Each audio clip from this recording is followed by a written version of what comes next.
Guys are not fishermen, they're scientists. They sit behind the computer. They want to know what a codfish would look like. In the cold, gray waters of the North Atlantic, a storm has been brewing. Not a storm of wind and waves, but of economics, environment, and survival. Cod, once the king of American seafood, is vanishing. And as those numbers drop, prices have gone through the roof. In just months, cod prices have exploded by 40%, draining over $1.2 billion from America's seafood industry. But how did we get here? How did one of the most abundant fish in history become a luxury item almost overnight? For centuries, cod was the backbone of coastal America. From the early settlers of New England to the fishing fleets of the 20th century, cod wasn't just food, it was a way of life. Towns like Gloucester, New Bedford, and Portland thrived on it. Generations of fishermen risked their lives for it. And for decades, the Atlantic seemed endless. But beneath that confidence, the numbers were slipping. The fish were growing smaller. The catch limits grew tighter. The sea, once filled with silver flashes of cod, began to empty. By the 1990s, scientists started sounding alarms. They warned that overfishing had pushed cod populations to the brink. Massive trawlers with advanced sonar could locate schools instantly, hauling up thousands of tons at once. The fish never stood a chance. And when the stocks collapsed, the U.S. government imposed strict quotas and closures to help the species recover. But recovery has been painfully slow. Even after decades, the cod haven't come back in meaningful numbers. Now, in 2025, the crisis has reached a new breaking point. Record low catches are colliding with record high demand. Supply chains that once moved millions of pounds of cod from the icy Atlantic to American tables are cracking under pressure. Fish processors are struggling to find enough product to meet restaurant and grocery demand. The price per pound has skyrocketed, in some cases doubling compared to just a few years ago. For an industry already battered by rising fuel costs, inflation, and global shipping chaos, cod has become the latest and most expensive casualty. Restaurants have been hit especially hard. For decades, cod was the star of fish and chips, the cornerstone of seafood menus across the country. Now chefs are forced to make tough decisions. Raise prices, shrink portions, or switch to cheaper alternatives like pollock or hake. But customers can taste the difference.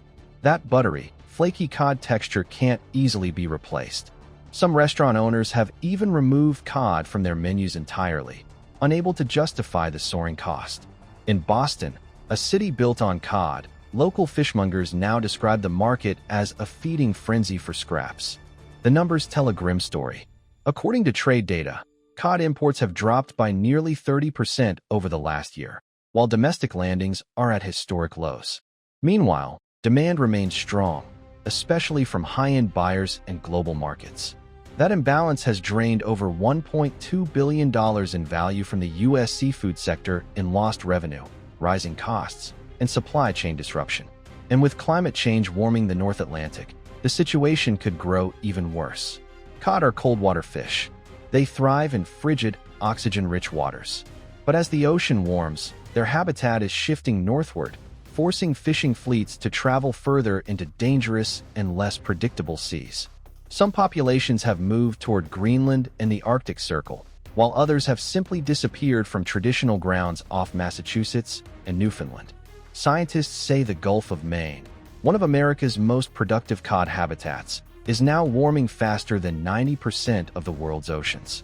The fish are struggling to spawn, and juvenile survival rates are collapsing. But temperature is only part of the problem. The ecosystem itself is changing. Smaller prey species like capelin and herring are also in decline, depriving cod of their primary food sources. Meanwhile, predators like seals have increased dramatically, putting additional pressure on dwindling stocks. Fishermen are caught in the middle, restricted by quotas, yet blamed for every shortage. Many say they've followed the rules, invested in sustainable gear, and respected closures, but that the ocean simply isn't what it used to be. The ripple effects stretch far beyond fishing towns. Processing plants in New England and Alaska are operating below capacity. Jobs are being lost not just at sea, but on land, in packing, transport, and retail.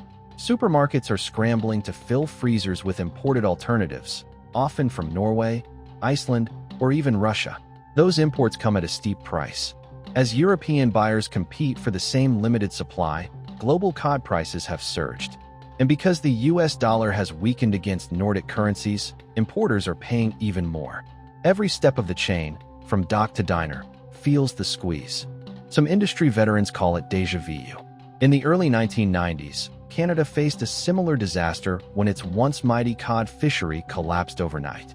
Tens of thousands of fishermen lost their livelihoods.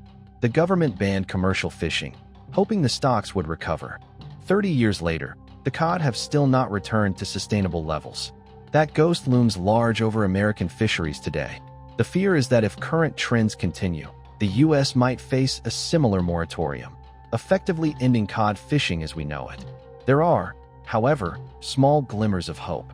A few regions, like parts of the Barents Sea, have managed to maintain stable cod populations through strict science-based management. Norway, for instance, has implemented advanced monitoring systems, seasonal closures, and real-time catch limits that adjust dynamically to population data. Their model is often cited as the gold standard of sustainable fishing. American regulators are watching closely, hoping to adapt similar practices, but implementing them across U.S. waters, where multiple agencies, states, and independent fleets operate, remains a bureaucratic nightmare. In response to the crisis, some companies are turning to aquaculture. Cod farming, once considered nearly impossible due to the fish's long breeding cycle, is finally becoming viable thanks to genetic research and improved technology. In Norway and Iceland, large-scale cod farms are already producing thousands of tons annually. The idea is to relieve pressure on wild stocks while providing a steady, predictable supply to markets. But farmed cod comes with its own challenges: high costs, disease risks, and questions about flavor quality compared to wild-caught fish. Still, investors see potential. Several U.S. startups are experimenting with small-scale cod aquaculture projects in Maine and Alaska. If successful, they could revolutionize the industry, just as salmon farming did decades ago. The challenge is scaling up quickly enough to meet demand without collapsing under the enormous costs. For now, farmed cod accounts for less than 1% of total supply, but that number is expected to grow sharply in the next decade. Meanwhile, policymakers face a dilemma. Tightening quotas could help protect the remaining wild cod, but it would devastate fishing communities already on the edge. Loosening them might provide temporary relief, but could accelerate the species' decline. The tension between ecology and economy has never been sharper. Fishermen accuse regulators of being out of touch, while scientists warn that ignoring data could lead to permanent collapse. Both sides agree on one thing: the status quo is unsustainable. Climate scientists warn that the cod crisis is a preview of what's coming for other cold-water species: haddock, halibut, even lobster. As marine ecosystems shift, entire fishing economies may need to reinvent themselves. Some coastal towns are already transitioning to shellfish and aquaculture industries, while others are diversifying into tourism. But those shifts take time, and for many older fishermen, time is running out. The economic shock is also reshaping consumer habits. More Americans are discovering alternative whitefish like pollock, tilapia, and Pacific whiting, species that are cheaper and more abundant. Retailers are rebranding them under friendlier names to attract buyers, similar to how slime head became orange roughy decades ago. But purists still insist nothing tastes like true Atlantic cod. At seafood markets, that scarcity has turned cod into a kind of symbol, a relic of abundance now priced like a delicacy. Fillets that once sold for $8 a pound now go for $15 to $20 in some regions. High-end restaurants advertise wild North Atlantic cod as if it were truffle or caviar. For many diners, that irony isn't lost. What was once the poor man's protein has become a luxury for the wealthy. Looking ahead, the question isn't just whether cod can recover, but whether the industry built around it can survive long enough to see that recovery. It will take a combination of science, restraint, and innovation to rebuild the stocks. And even if the fish return, rebuilding public trust and stabilizing prices could take decades. The sea doesn't forget easily, and it doesn't forgive greed. For now, fishermen still head out before dawn, chasing what's left of an old promise: the glint of silver in dark water, the hope of one more catch. They know the stakes. Each empty net is a reminder of what's been lost. Not just a fish, but a heritage. Cod built communities, fed nations, and shaped economies. But today, its silence tells a different story. A story of overreach, of warning ignored, and of nature reminding humanity who truly rules the ocean.